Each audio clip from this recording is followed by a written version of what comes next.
Hi, Rosa. Hi, Will. How you doing? I'm pretty good. How are you doing? I'm doing very, very well. I understand you're in New York City? I'm in New York City, broadcasting from the offices of the Open Society Institute, George Soros's philanthropic wing. This is the epicenter of the past left-wing conspiracy. That's right. I don't know how many people out there saw Bill O'Reilly's flowchart that very meticulously, followed the money from Soros all the way down to I don't know. I'm not sure what he thinks the money is doing exactly, but probably funding people like me. That's funding people like you. Right. Yeah, funding. You've got some sort of malign influence on American culture, I'm sure. No, I have only to speak, and vast legions of left-wing conspirators actually rush to obey my commands. So. Wow, that is a power of an extent I can only imagine. It's really cool. My wildest dreams. It must be very cool. Well, Soros is a very powerful man. He's also Hungarian. I'm going to make a very attenuated segue. And you know who else is sort of Hungarian? Who else is sort of Hungarian? Yeah, Nicolas Sarkozy, the newly elected president of the Republic of France. This is true. This is true. Actually, can you explain something to me? Sure. I have to confess that I have not carefully followed the French election campaign, Sure. And in fact, I don't follow French politics very carefully. But I've read a series of directly contradictory analyses of Sarkozy's victory. One version of the story is, wow, this is kind of amazing. In France, which has historically been much more homogeneous than the U.S. until quite recently, here we've got the son of immigrants, somebody who is of mixed ethnic descent, mixed religious descent, I guess mixture of Hungarian and Greek and Jewish and French and you name it. And this suggests that French society is finally ready to not just on the level of rhetoric, but on the level of reality, abandon some notion of essence of Frenchness as having to do with homogeneous race. And isn't that great? France will embrace diversity in a much more real way. The counter argument is au contraire. Sarkozy won precisely on a tide of anti-immigration sentiment, and everybody's furious at those Muslims rioting in the suburbs and so forth. And this represents a backlash precisely against any notion that there's anything other than one way to be French. How do we square this? Well, I wish I could tell you, Rosa. I wish I knew enough about French politics to be able to tell you what the sort of cultural dynamics are. Last night I just happened to be having dinner with a French woman, and she was speaking of this kind of from both sides. Sarkozy was getting it. Like he's not French enough. He's too Jewish. He's too Hungarian or whatever. And on the other side, that he's, just the same old thing. He's like, this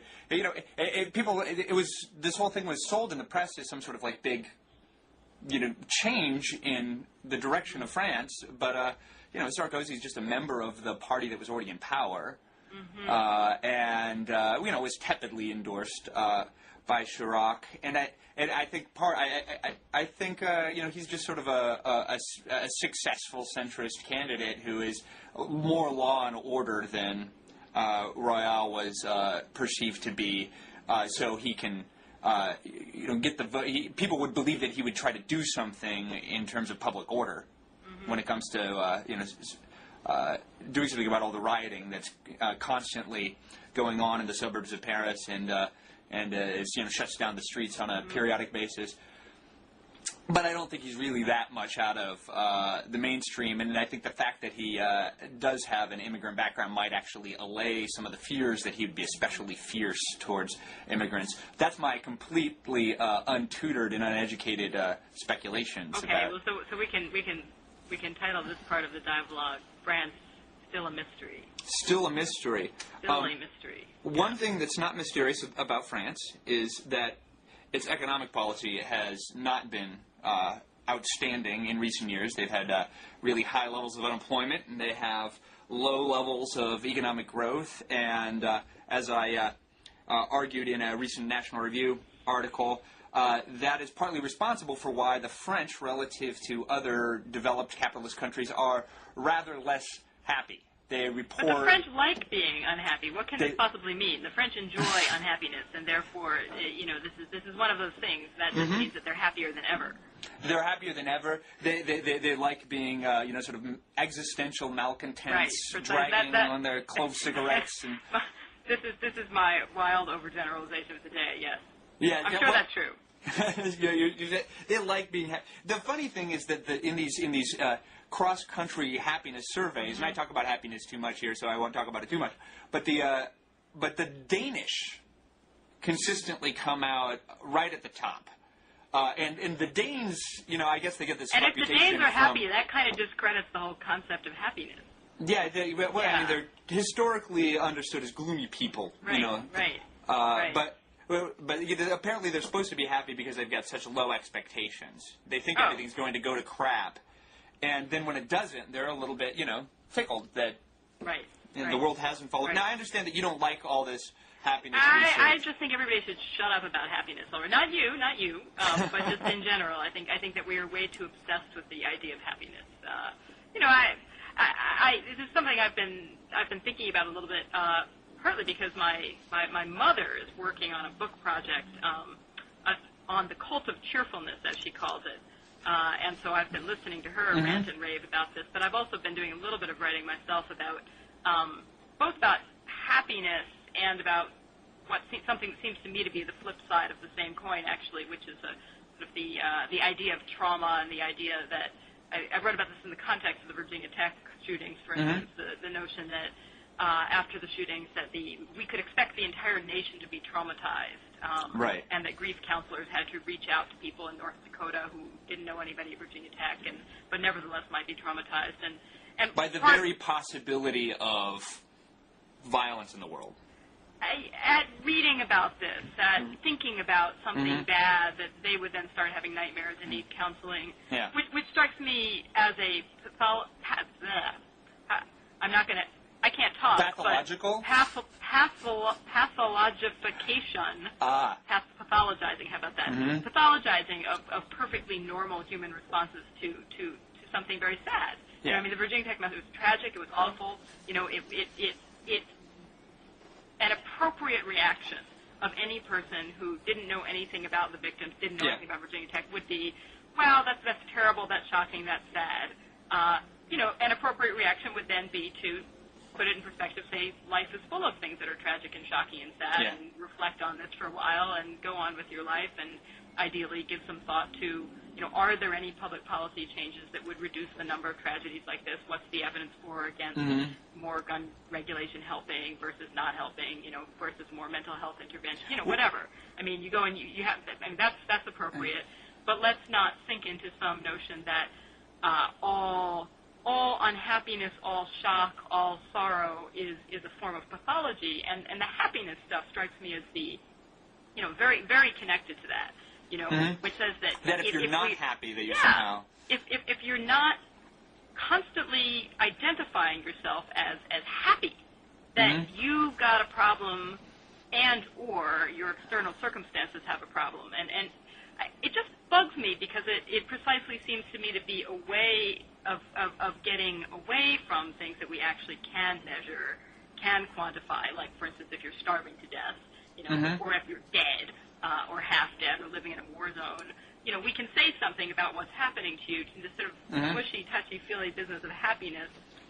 Well, why do you think that people are so obsessed with it? I mean, one of the reasons why I think that there's so much fascination with, trying to measure happiness is that we are in the United States and Western Europe at such a level of material comfort that people sit around gazing into their navels, making a huge deal out of every little neurosis that comes along. What you mean, we, white man? I think that's right. I think that's, on the one hand, I think that's right. On as the a white hand, heterosexual American male, I can tell you that life is very hard, Rosa.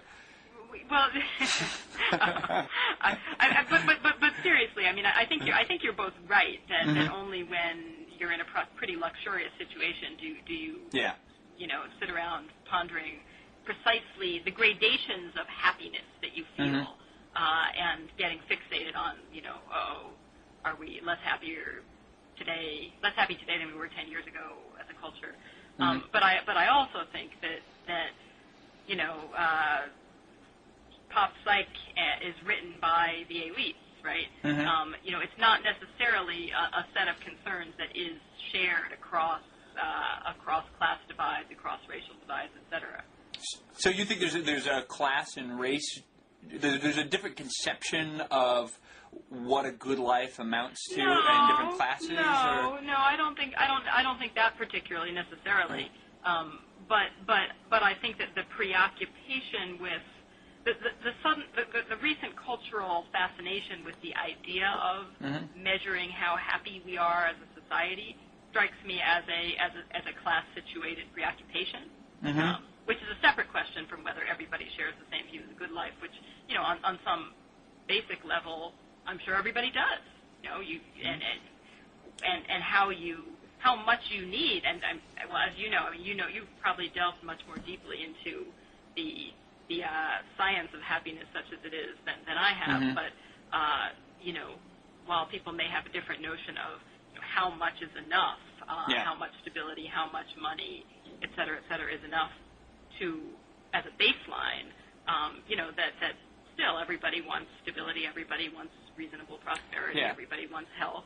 Well, I think you bring up a good point, and I think it's obviously true that we should care about well-being in some general, broad way. And what it sounds to me, you're giving something like what sometimes philosophers call like an objective list theory of well-being. Here's a bunch of boxes that you need to check off to say that you're doing well. You need enough money. You need enough sort of education and enough investment in your potentials and skills, enough security. And that if you have all of these things, then it's going to count as well-being. Now, sort of a sense of subjective satisfaction might be one of the boxes you check, but it's not everything. Well, and I also, while I've never bought the romantic illusion that there's something artistic and creative and sexy about being depressed, I'm perfectly ready to accept that clinical depression is a form of disease. It's not a form of it's not something interesting and artistic. But that said, I tend to think that a kind of maybe I'm being overly cynical here, but a sort of vapid preoccupation with your personal level of happiness is kind of screwed up. I mean, the world, you should look around, the world should not be making you happy. The world is a mess. The world's a tragic mess. And if you're sitting around feeling happy all the time, then you're not paying attention. That's interesting. This may be one of the reasons why there is there's a recent Pew poll that came out last year and found that Republicans are slightly happier than Democrats, and maybe well, and poor people and black people are real party poopers. They keep insisting churlishly that they are not as happy as everybody else is. Well, they just need more money, Rosa. Oh yeah, they need a better attitude.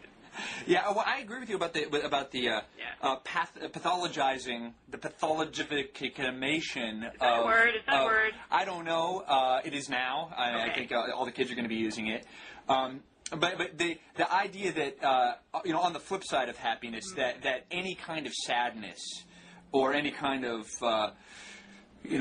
being a little bit blue or morose, that's just like some sort of medical condition that needs to be fixed.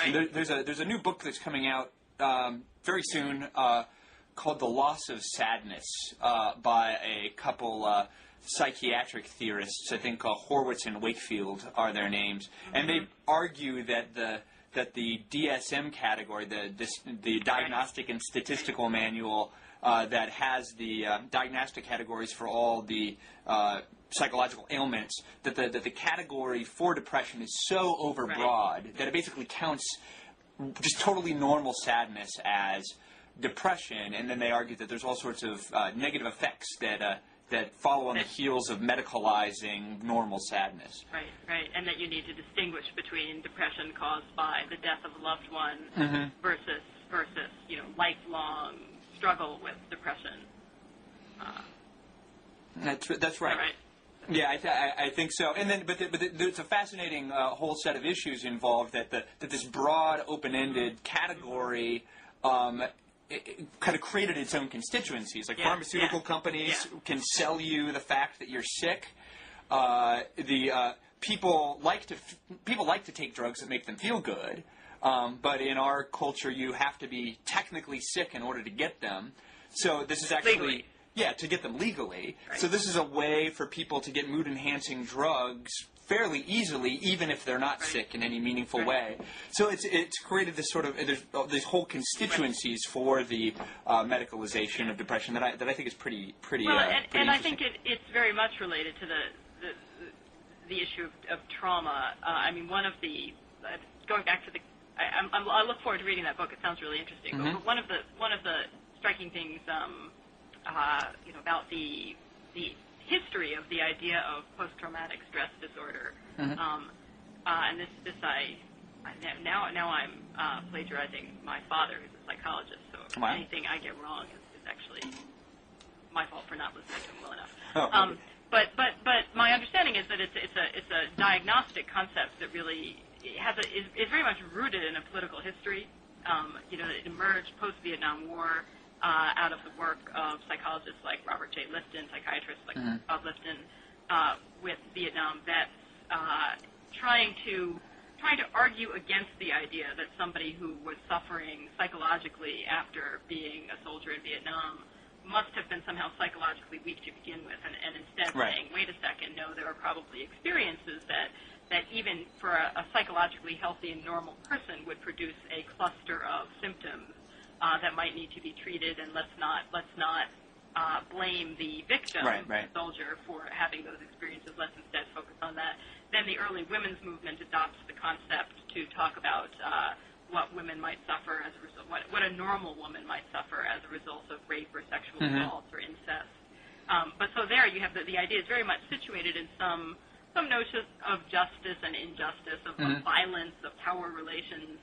But then gradually it gets expanded so much that gets completely lost. So now, the DSM description of what constitutes post-traumatic stress disorder and what can give rise to it basically has the effect of lumping together, watching your family massacred in front of you and being tortured for 3 years in prison with, being in a mild car accident, having a loved one die, et cetera, and needless to say, not that all of these things aren't upsetting, but if we're using the same diagnostic and analytic category to understand these very, very different things, then it strikes me we're losing at least as much, if not a great deal more than we're gaining. And I think that the happiness stuff it has a similar feel to it, that it's not that there's nothing there. I don't mean to. Yeah.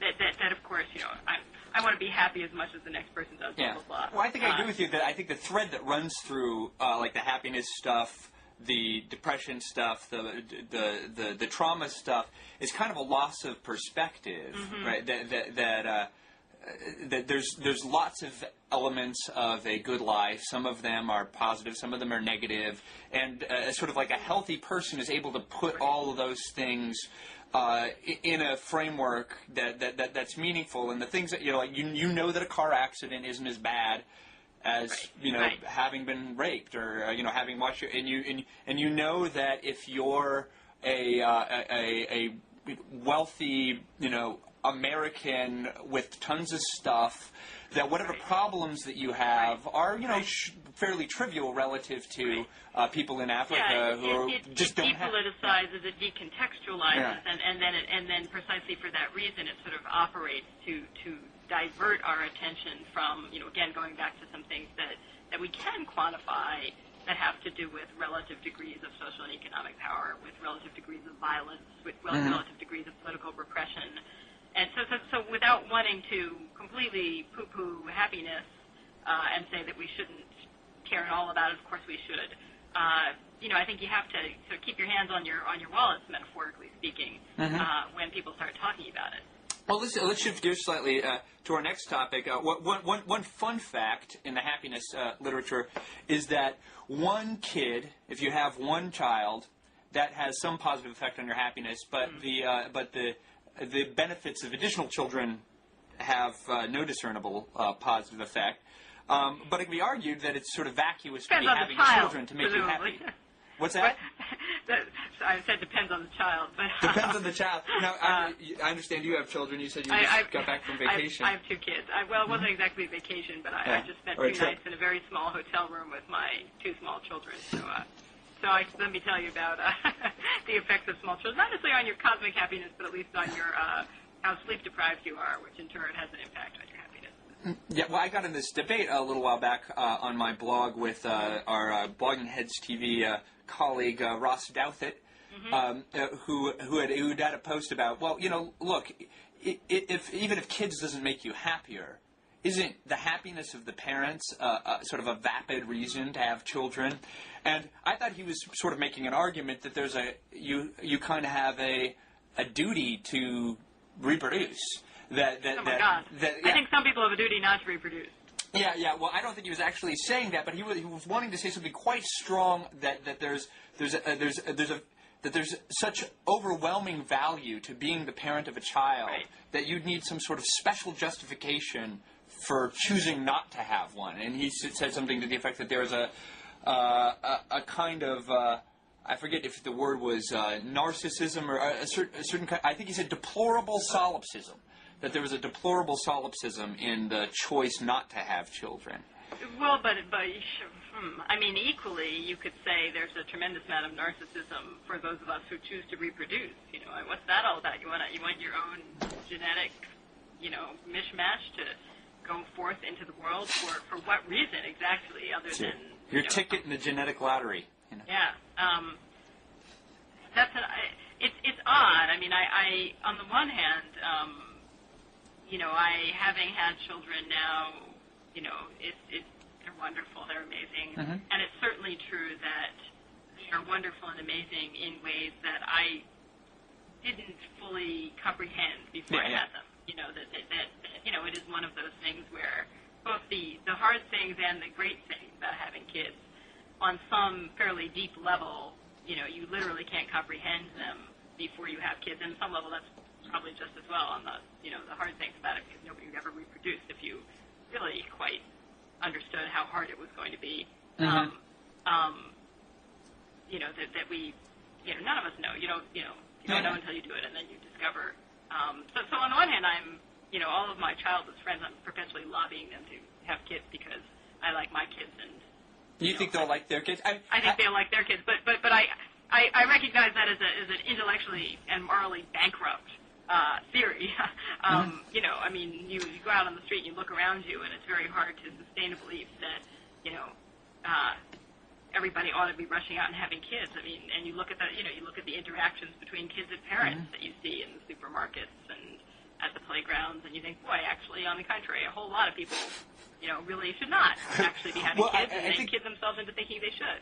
Part of the argument is sort of that it's that if a culture has reproduction rates that are sort of below replacement, so below 2.1 or 2.2 children per woman, that's kind of evidence that the culture has sort of lost its will to live, and that maybe they're all very altruistic and they're just doing their bit to reduce world overpopulation. Yeah. Well, so the idea is that like there was this book by Mark Stein that came out that was worried about how Muslim immigrants are coming to Europe, and they're going to outbreed the natives, and the Europeans are going to lose their liberties because they're going to be sort of out-reproduced by a less liberal culture. And the secular Israelis are being outbred by the Orthodox Jews, and the Palestinians, and Caucasian Americans are being outbred by the Latin American immigrants and Western civilization. Yeah. So are low breeders doomed?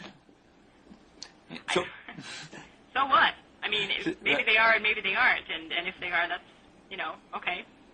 Right, there seems to be a really deep division in just sort of intuitions here, because I've had this argument with some of my friends, and I was like, hey, like if a culture has low rates of reproduction, and there are reasons why you need a certain rate of at least a steady population in order to keep an economy going at a certain level. But you can replace people with immigrants. You can replace immigrants with robots. And if there is some trend in which a population can get smaller and smaller and smaller and maintain its quality of life and maintain its liberties, and then at some point it gets so small it just blinks itself out of existence, that doesn't strike me as horrifying. That just strikes me as like people have just happily... that culture just ended, people have good lives, and good lives end. Everybody dies. And you can have a good culture that just dies, and it's not a tragedy if it doesn't last forever. And I think there are a couple of pieces in there. You know, one, and this actually goes back to the happiness, depression, trauma discussion. You know, maybe people are not reproducing in certain societies as much as they used to reproduce, as much as other societies are reproducing, because they are depressed about the future of humanity. That is not necessarily so wrong, right? You know, maybe we should say, and they should be. And, you know... Well, I think we disagree there. I think people have good reasons to be optimistic. Well, no, I mean, that's... Sure, maybe, but again, you know, as a matter of personal choice, who are we to say if a group of people doesn't think, you know, they don't feel particularly optimistic, they don't see any pressing reason to perpetuate their gene pools, then, you know, why, as you say, why should we be pronouncing that as pathological? But the other piece of that, I actually, I often think of this in a different context in the debate about things like linguistic rights and the importance of preserving languages that might be in danger of fading out. And my un-PC feeling about that is, look, you know, throughout human history, cultures, languages come and go, you know, and when nobody is speaking a language, you know, heroic interventions to save it are not required of us, morally speaking. You know, precisely what is gained, what is so terrible about saying, you know, with languages, with particular societies, with particular cultures, you know, provided they're not being forcibly and ruthlessly stamped out against their will, if they're just fading away because nobody in them is all that interested in maintaining them, you know, well, there you go. Great point. I mean, I think there's an admirable sort of curatorial impulse behind, you know, trying to preserve certain languages, but there's a question of, like, at what cost, right? If it becomes a big political problem to sort of, you know, I don't think, you know, the government ought to be mandating that people speak a certain language. How many resources will you spend? And so, I mean, I think it's great that, you know, that there's a tradition in linguistics in the U.S. where sort of linguists are expected to learn a dying language so that it's, you know, it's at least saved there for posterity. So we have I would like there to be library books which tell us about the, you know, the dead languages and groups of people with unique cultures that no longer are around today. But if those groups, linguistic or cultural groups, are not themselves particularly interested in perpetuating themselves, then it doesn't strike me that the rest of us should be bribing them or expending resources to convince them otherwise. Well, what do you think? What do you think about? I mean, I think almost entirely agree with you. But what do you think about the argument that it's not? It doesn't seem to be the case in the U.S. because the U.S. There's a great article in the American Interest by Nicholas Eberstadt on American exceptionalism and demographically why it is that why the United States is so good at assimilating immigrants on the one hand, and why Native American populations also are reproducing at rates that are significantly higher than in Europe. So the United States seems to be under no threat of sort of demographic collapse anytime soon. But the argument, especially when it's targeted towards Europe, smaller countries that have fairly high rates of immigration, most of the in-migration is people from less liberal cultures.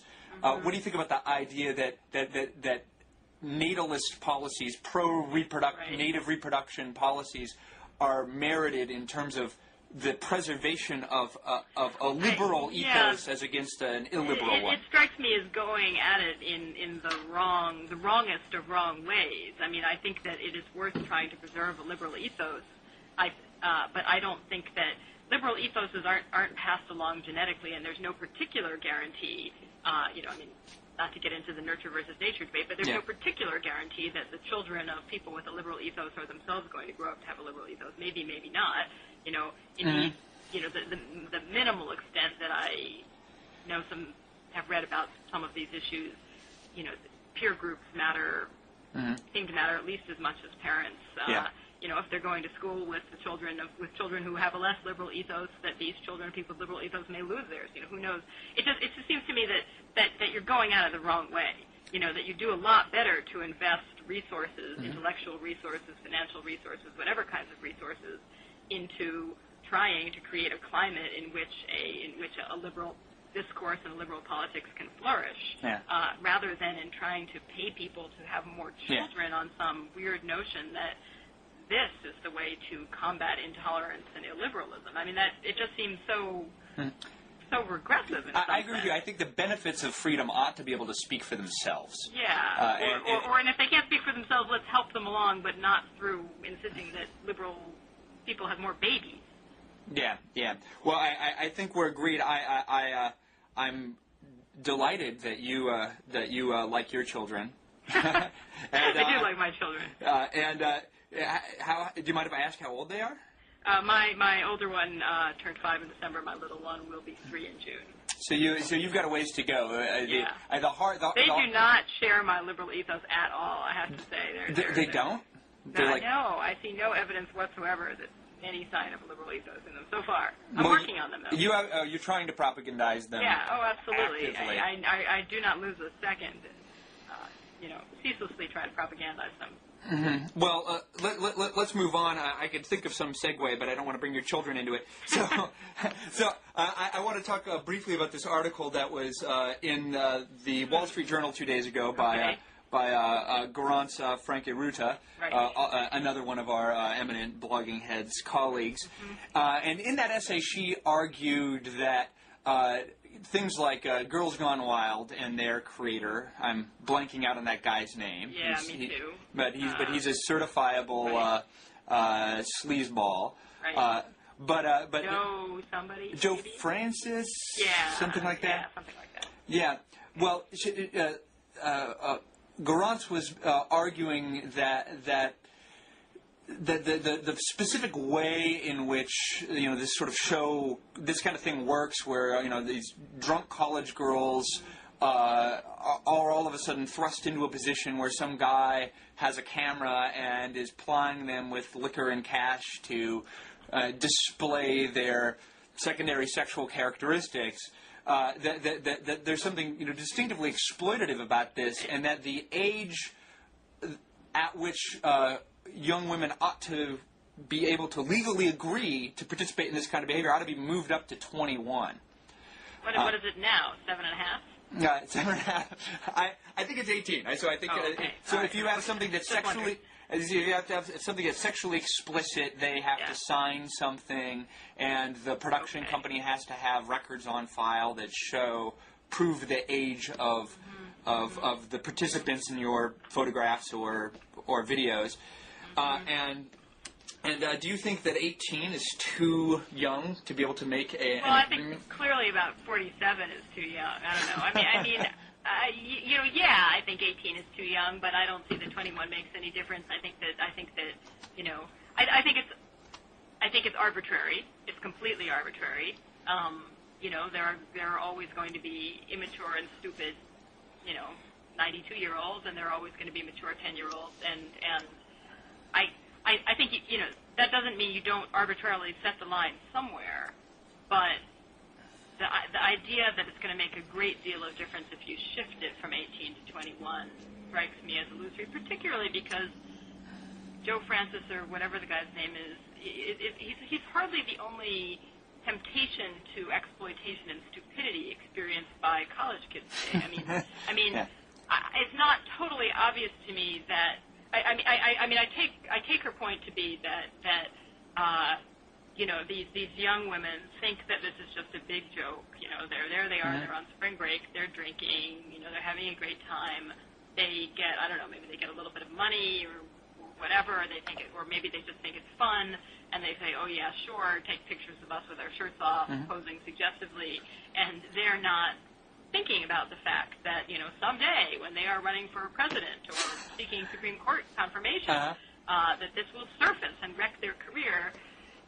If that's the least that today's youth have to worry about, I mean, there clearly are a lot of young people who, without the assistance of Joe Francis, are posting pictures of themselves in their birthday suits online, are posting all sorts of compromising textual information, forget about images, et cetera, et cetera. Well, there's been some controversies about, about sort of instructing college students about what to not put on their Facebook profile. Because, I think they should be instructed about what not to put on their Facebook profiles, but I wouldn't favor saying something like, you cannot access the internet or post anything until you're 21. I think that it makes sense to I guess I just can't see that it would do much, and it seems arbitrary, and I think you can make way too much of the argument that you have to respect the moral agency of 7-year-olds and exploited people because it's important to recognize always that not all choices are free, that they're constrained. But in this particular situation, strikes me as overly paternalistic for very little benefit. Yeah, well, I agree. I found the article sort of outrageous because it strikes me as sort of like that kind of prudish, censorious paternalism that just drives me up a wall. It's not clear to me why it is that the age is 18 as it is. In the article, Grant's sort of gestures to some idea that there's some big developmental difference between 21 and 18, and I highly doubt it. There's some evidence for that. I mean, there is. I mean, I think that it's always going to be slightly arbitrary. I know people who work on juvenile criminal justice, for instance, and there is some recent evidence that there. If I even tried to tell you what parts of the brain, I would get it wrong. But there are parts of the brain, apparently, that are connected to certain forms of risk assessment and judgment that sort of literally don't, gel or solidify, or all the right nerve endings aren't connected until people get to be in their early 20s. And so there's certainly been some recent arguments made. And this is particularly in the context, and I think this was not unpersuasive to the Supreme Court in terms of why they decided to say no more executions of people for crimes committed when they were under the age of 18, in terms of their level of moral culpability, that this was somewhat persuasive. So, I'm willing to buy the argument that, it may very well be the case that at some slightly later point than 18, there's some significant cognitive shift. But I don't know that that case has been made, and if that is so, then potentially you want to make an argument that all kinds of other things have to be shifted later, that you shouldn't be able to vote until you're 21, that you shouldn't be able to get your driver's license, that you shouldn't be able to volunteer for the military, that you shouldn't be able to enter a binding contract. Yeah, there's a presumption here of a certain kind of homogeneity in development, and I would prefer to err on the side of giving rights to people who sort of don't have complete capacity to be entirely prudent, rather than divesting lots of people who do have the capacity to exercise those rights responsibly. And so I generally prefer to shift these ages younger. I wish the drinking age was 16 rather than 21. I wish the age of being able to consent to being on videos was 16 rather than 18, partly because I think there are lots of younger people who are cognitively mature and can responsibly handle their rights, and while there are lots of others who aren't, I don't think those who can responsibly exercise their rights ought to have them denied. And so this is one of the reasons why I found this article unsettling. Is it worth distinguishing, though, between rights on the one hand and responsibilities on the other hand? I mean, for instance, would that get you to the argument that we should essentially collapse or somewhat collapse the distinction between juvenile court and adult court, and not treat juveniles differently if they commit a crime than we treated adults. What I'd like, and that's the thing, I'd like to be able to have some way of assessing individuals as individuals. And then that can be really, really hard. And so would you trust the court system to do that, for instance? Right, and that's the thing. Like the way that like sort of conservative prosecutors insist on trying 13-year-olds as adults so that they can get another notch in their belt is pretty disturbing. And so the political incentives for the way political actors are going to try to assess competence is troubling, and one reason why you might want to have an arbitrary bright line. But in some sort of ideal world, I like the idea of a 15-year-old being able to take a test that assesses their intellectual and emotional maturity, and if they do well enough, they can declare independence from their parents and be an adult with fully vested adult rights. That seems like that would just be the most just, that people who are mature have all the rights and responsibilities of a mature person. Problem with that is that there's lots of people who never do develop fully. And so there are all sorts of 35-year-olds who we should keep from voting because they're just idiots. So again, I think the general principle that we already do endorse is erring on the side of giving people rights that they don't. I would actually favor. Here's where my fascist leanings are taking me. Actually, here I'm imagining a sort of a fantasy utopian regime where where all the things that you could do in life. We're not going to forbid you from doing stupid things that might be self-destructive, and we're not going to forbid you from doing stupid things that even might be destructive to others. I mean, I'm now going back to our earlier discussion of should people have children. Well, clearly most of us think that some people shouldn't have children because they're going to be crummy parents. Now, no one wants to go and say, you're not allowed to have children. But that said, would it be so terrible to have a regime in which all sorts of things, from driving to voting to joining the military to getting an abortion, already to having children, you can do them if you want to do them, but before you do them, you have to, take a week-long course and take a bunch of tests on, your potential, your likelihood of being a good parent. You have to answer questions like, your kid is whining for 6 hours in your long car trip. Do you whack them on the head? Do you drug them? Do you grit your teeth and say, well, that's actually now, darling? And depending on the results of your test, nobody's going to forbid you from doing anything, but depending on how you do, you might get a long memo that says, you know what?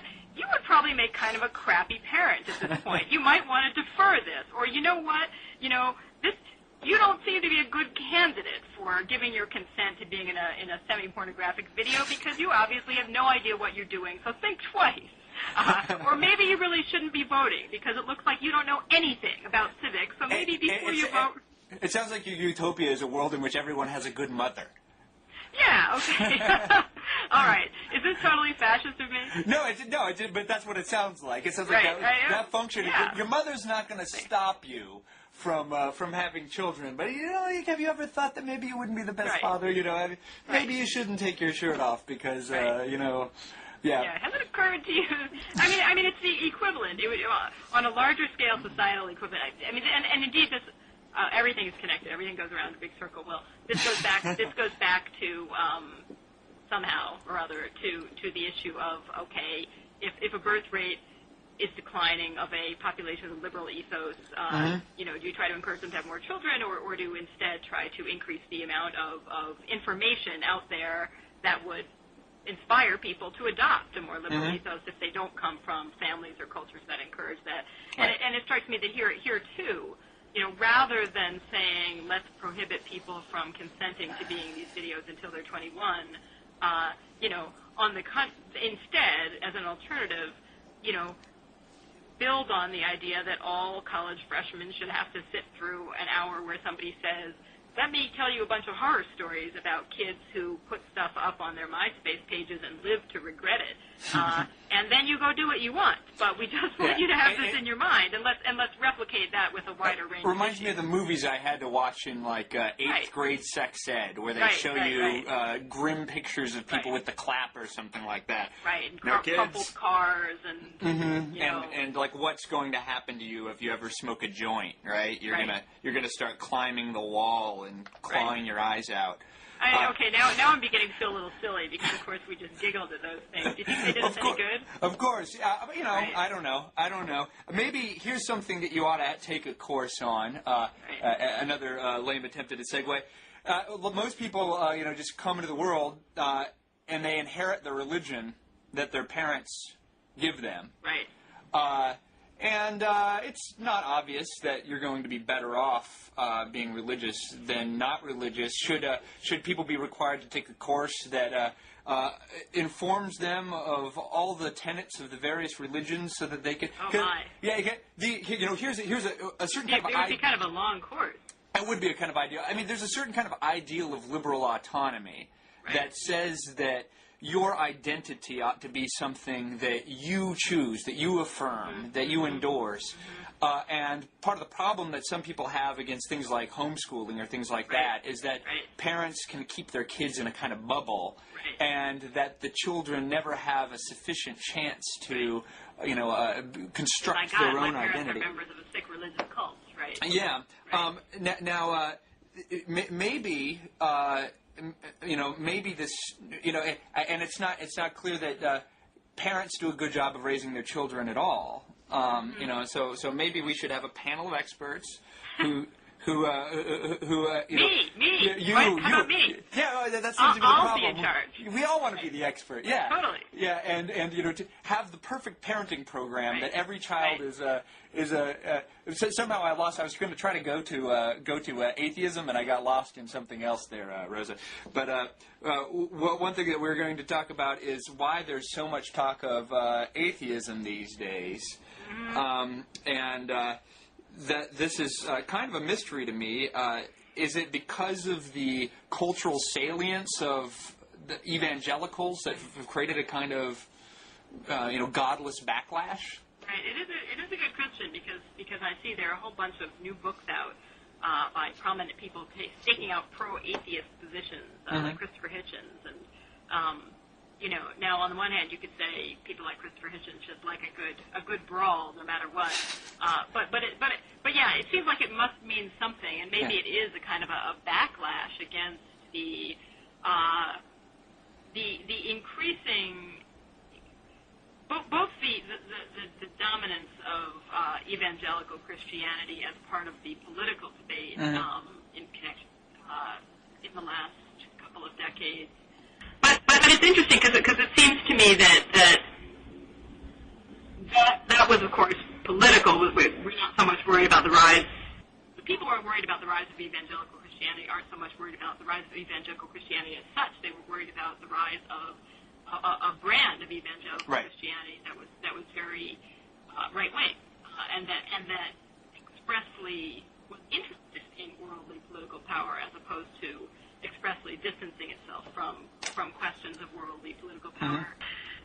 But the response, in some ways, the response, including the response, I think, from the sort of mainstream Democratic Party was to say, okay, we don't want to, we can't, we shouldn't take on religion as such because that's going to alienate people. So let's instead try to advance various kinder, gentler, more tolerant, more liberal-minded forms of religion. But that's left us with has been a culture in which it's become increasingly unacceptable to say, religion's just not that important to me, or I'm not a believer, or, it just shouldn't have anything to do with politics. That's become hard. Fewer and fewer people seem to want to say that. And I mean, you live in Washington. I don't have to read the Washington Post in paper form, but at least on the website, the link to their opinions and op-ed section. Usually the front of that seems to be their on-faith blog or something. There always seems to be forefronting articles on faith. And maybe this is just a reaction. Maybe finally people are beginning to say, you know what, there are a lot of people who either don't have that that particular kind of faith are tired of pretending that you're a bad person if you don't, and or maybe they have it but just think that this is a private matter and should not be part of our political discourse. Well, there was I forget the guy's name. Was it Pete Stark or something like that? There was a congressman who just recently outed himself as an atheist, which is if I'd thought of it beforehand, I'd gotten his name. I think it's something Stark, and and that's generally considered like political suicide in the United States. I think he might be from one of those districts where people don't care, but I don't believe that, say, Rudy Giuliani is religious. Like, I just don't, right? Like the guy, he got a divorce. Not in the way that he got several divorces. Like after one of his divorces, he lived in a house with some gay friends. He just seems like, he just seems like just a guy with a regular secular liberal sensibility in the cultural sense of liberal. But you have to put on this pose. There's a concept by a political scientist named Timur Kuran. He's got a notion of preference falsification, where you can get whole societies all at once professing to believe something that they don't really believe because they think that if you say what you really think, you'll get in trouble. And everybody thinks that, so nobody thinks it, but everybody says that they do. And I actually think we might, and this is the thing that I think a lot of religious people are so afraid of, is that we'll undergo a kind of secularization cascade, where when it becomes just socially okay to not believe in God, then people will just start being like, yeah, I never really liked church anyway. And there is a lot of evidence that they've already started saying that. Yeah, the U.S. secularization trends are very similar than they are in Europe. They're just a little bit delayed here. The secularization started a little bit later, and the trends aren't as clear here because we have so much Mexican in-migration, which has got a lot of devout Catholics. But if you control for immigration, Americans are becoming a lot less religious over time.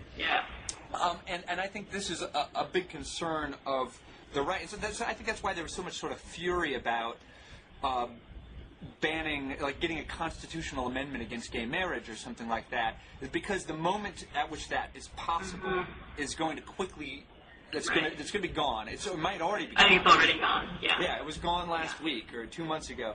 And those things are going to continue to erode, I think. And maybe, so I think, so partly, maybe it's a double backlash. That what you have is the evangelicals are really, their cultural salience is their backlash against this growing secularization of society, which I think is undeniable, but which I tend to think is an actually excellent thing.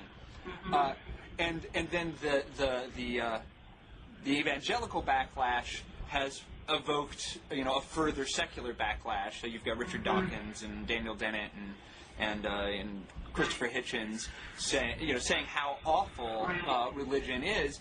And the thing is, have you seen that there's this kind of debate among atheists? I don't know if you've seen this on the blogs, where there's one group of people calling themselves kind of like the Neville Chamberlain atheists, these sort of or apatheists, people who are just atheists but don't really care. Which I think, it's okay that you have faith. I just regret that I don't share it, as opposed to the anti-God people.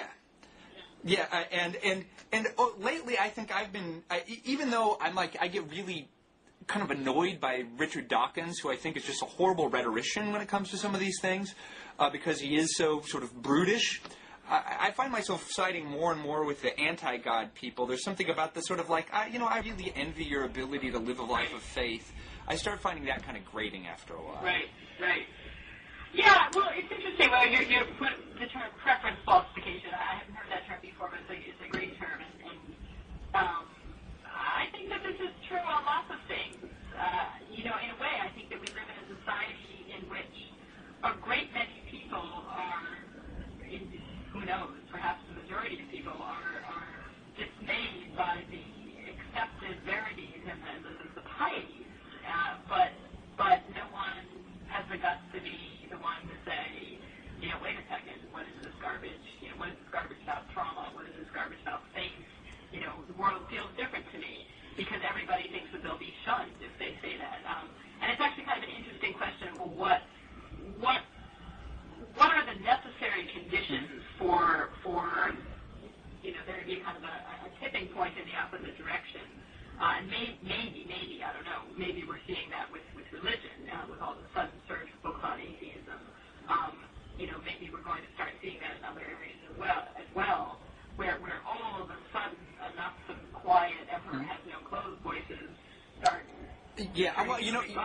that, Rosa. I think there's a lot of like the tipping point might be the emergence of a really biting satirical tradition. So like things like The Daily Show, Colbert Report, like South Park. We libertarians like Penn and Teller's show on Showtime called Bullshit. And libertarian. Who are you, libertarians? Who are we libertarians? I don't know. You guys sit around watching Penn and Teller? We're out there, Rosa. It's the hidden, all those socially liberal, fiscally conservative people like waiting to take over the country. But I think that there is a part of this a strong sort of libertarian attitude has to do with a kind of just disgust at the pieties and bromides of American public life. And that South Park episodes just like rip through those. And one of the things that I found really interesting about South Park in particular is... I've never seen South Park. You've never seen South Park? Wow. That's kind of... wow. Right. That's a kind of unforgivable cultural literacy. That it is one of many unforgivable forms of cultural illiteracy on my part. Well, I'll tell you that one of the striking things about it is how far it goes out of its way to be a little bit disgusting. And I think that's actually important in a way, because I think that a kind of sanctimonious, pious attitude is propped up by a sense of moralized disgust. Right. And when you sort of flout people's disgust reactions, you're really basically you're mocking their moral sentiments, you're mocking their moral emotions. And this is just a theory I have. I think I've got to watch South Park. Yeah. And I do think over time it does tend to corrode people's sensibilities, that they become less afraid of mocking things that were untouchable in the past. Because the response to something like interracial marriage, even a generation ago, is that's gross. It's disgusting. Right. And so part of overcoming prejudice is overcoming these sort of reflexive disgust responses. Actually, I think Martha Nussbaum has an entire book about this in a sense. Right. Right. And so I think that when people complain about the sort of degradation of the culture, of the secular culture, I think they're partly talking about the numbing of our disgust response, which is partly the superstructure of conservative morality. So that's my my big take on. Okay, so wait a minute. You're losing me though. So is it good or bad that we make fun of people's sensibilities? Is it good? I think it's good. Good. Okay. I think it's good. I think it's liberating, right? But I think it's important to recognize how serious people take it, because people's moral sentiments are serious to them, and they give people a sense of meaning. Like, I don't think people need to live a sort of rich, a life within some rich traditional moral community to have a meaningful life. I think you can be a sort of deracinated liberal, but... I mean, I would draw a distinction. This is obviously a self-serving distinction, since some of my own stuff is pretty satirical. But I would draw a distinction between mocking things out of sheer meanness or desire to be outrageous versus satire and parody, which have always been very potent political weapons that can have a great deal of moral seriousness to them. Yeah. And I don't see, for instance, Jon Stewart as lacking moral seriousness. That's right. Although it is very much about puncturing pomposity and attacking the pieties. And indeed, I sometimes get so despairing of the state of the discourse in this culture that I think that, frankly, that's the only effective form of discourse left in terms of actually changing people's minds may be parody and satire, precisely because only then can you kind of shock people out of their falsified preferences. That's the term? Did I get it right? Yeah. Preference falsification. Their sort of stuporous preference falsification state is by annoying them a little bit and making them laugh, and kind of calling the emperor has no clothes over and over and over again. Yeah, well, speaking of the emperor, we're about out of time, but let's go to our last thing. the American reception of the Queen, and I'm holding up a picture of George Bush and Laura with the Queen of England. Yeah. Why the heck do we care about this? The British monarchy, this incredibly illiberal, old-fashioned institution. Why do they get the red carpet rolled out for them? Well, I've never understood why we care about a lot of things that people seem to think we care about, such as Paris Hilton and Anna Nicole Smith but I mean, Paris Hilton's so much more interesting than the Queen of England. Oh, you think? Okay, but here are a couple of different theories, right? One theory is that we don't actually care about any of them, but enough people in the media think that we care that it becomes one of those preference falsifications where everybody has to pretend that they care, even though in fact they don't, because you're expected for some unknown reason to give a hoot one way or the other about these people. Well, the game theorists might call that a sort of like a cultural Schelling point. Like the Schelling point is like, if I say I'm going to meet you in New York at noon, but I don't say where do you go? Well, Grand Central Station, under the clock. Right, Grand Central Station, under the clock, right? And we need ways I've given a lot of thought to this question, by the way. I have all kinds of backup plans for where I'm going to meet people in every city in the globe. Oh, yeah, you do? Yeah. You do? Well, Paris Hilton is one of those things, right? Like there's no good reason why you would talk about Paris Hilton, but it's something to talk about, and so somehow you've coordinated around it. talk about the weather, But that's kind of what fame is about. It's like establishing yourself as a cultural Schelling point where if you're going to be culturally literate, you have to know something about this person, no matter how trivial they are. Right. Well, okay, fair enough. But Queen Elizabeth, right, why do we care? On that one, I have a feeling the media has actually exaggerated how much people do care. I understand that the reception, the welcoming crowd when she arrived in Richmond was much, much smaller than had been anticipated. Nobody could figure it out, and maybe the answer is nobody really does care. Yeah. Well, my Republican sentiments just recoil at page 2 of the USA Today. Bush extends Washington welcome to Queen Elizabeth, and they published the guest list and what everybody was wearing. Just so you know, Will, I have actually met the Queen. Yeah, when you are speaking to a person who has been introduced to the Queen. Oh my gosh, it's almost like I've touched the Queen because I'm talking to you now over the phone. It is. You're on the phone. You're doing a dialogue with somebody who is, and it's interesting because I'll tell you about my meeting with the Queen, who, by the way, was perfectly pleasant and appropriate. I have nothing against her as an individual. This was when I was a graduate student in England in the early 1990s, and she came to visit my college, and there was a lottery for a student sherry and a student tea party and various other events where you would get to meet the Queen.